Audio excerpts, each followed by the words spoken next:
नौकर ने जब अपनी मालकिन को भीगे बदन देखा तो उसकी नीयत बिगड़ गई और फिर एक दिन मौका पाकर नौकर ने अपनी मालकिन का गेम बजा दिया।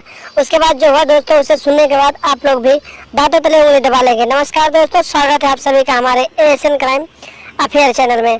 दोस्तों, एएसएन क्राइम अफेयर चैनल को आप सभी लोग सब्सक्राइब कीजिए, वीडियो को लाइक कीजिए और वीडियो को ढेर सारा शेयर भी कीजिए। दोस्तों राहुल 4 साल से मुंबई में रहकर एक बिजनेसमैन के यहाँ नौकरी करता था। उसका मालिक बिजनेस के सिलसिले में अक्सर घर से बाहर ही रहा करता था और उसके घर पर सिर्फ उसकी मालकिन रहती थी। दोस्तों, जो राहुल था नौकर, वो अक्सर अपने मालकिन के ही घर पर रहता था, अपने रूम पर नहीं जाता था क्योंकि वो रूम नहीं लिया था। उसका घर बहुत बड़ा घर था, उसका घर खाली रहता था तो वो अपने मालिक के ही घर पर रहता था। रोज रात को रहता था, पूरे दिन रहता था और जो काम होता था घर का पूरा काम करता था। दोस्तों, राहुल जब भी अपनी मालकिन के गठीले बदन को देखता था तो उसकी नीयत बिगड़ जाती थी और वो अपनी मालकिन को मन ही मन में ठोकने के बारे में सोचने लगता था। दोस्तों, कई दिनों तक ऐसे ही नौकर अपनी मालकिन को देखते रहा। एक दिन की बात है दोस्तों, मालिक किसी काम के सिलसिले में बाहर गया हुआ था। दिन में करीब 10 बज रहे थे। मालकिन ने राहुल को कुछ सामान लाने के लिए मार्केट भेजा और बोली कि जल्दी वापस आना, मुझे खाना बनाना है। तो जब राहुल मार्केट गया और सामान लेकर वापस आया तो वहाँ पर उसने देखा कि उसकी मालकिन घर में नहीं थी। वो उसकी मालकिन बाथरूम में नहा रही थी। जब उसकी मालकिन बाथरूम से नहाकर निकली तो उसके भीगे बदन को देखकर राहुल के तन बदन में आग लग गई और फिर राहुल ने उस दिन मन बना लिया कि आज मैं मालकिन के साथ 61-62 वाला खेल जरूर खेलूंगा। राहुल ने मालकिन को सामान दिया, खाना बनाया और जब शाम हो गई, दोनों खाना खाकर सोने चले गए तो राहुल जब अपने कमरे में गया और मालकिन अपने कमरे में जाकर लेट गई।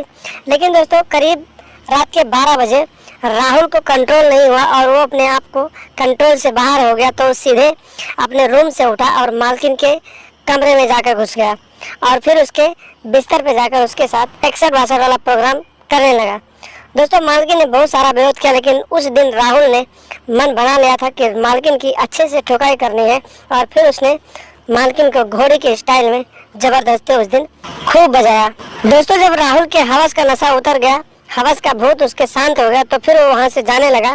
तो मालकिन ने कहा कि मैं तुम्हारी ये सारी करतूत तुम्हारे मालिक को बता दूंगी। और फिर उसने अपना फ़ोन उठाया और अपने पति के पास फ़ोन करने लगी। तभी अचानक फिर से राहुल वापस आ गया और उसका फ़ोन छीन कर फेंक दिया और फिर अपने मालकिन के साथ हाथापाई करने लगा। जब मालकिन के साथ हाथापाई कुछ ज़्यादा हो गई तो राहुल ने अपनी मालकिन को मौके पर ही जान से मार दिया।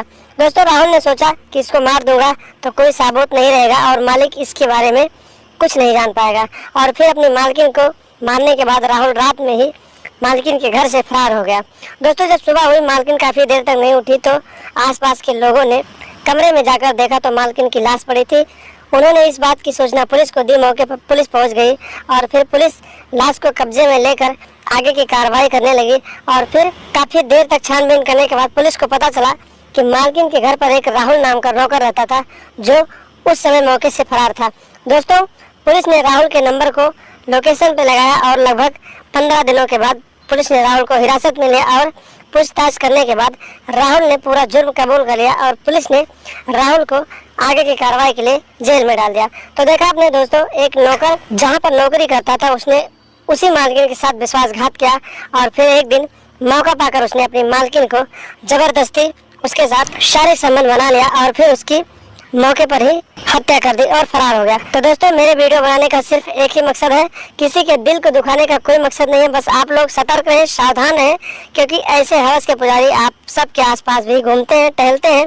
उनकी पहचान करें, सावधान रहें, सतर्क रहें और लगातार हमारे साथ बने रहें। हमारे चैनल को सब्सक्राइब कर लें और हमेशा देखते रहें एएसएन क्राइम अफेयर।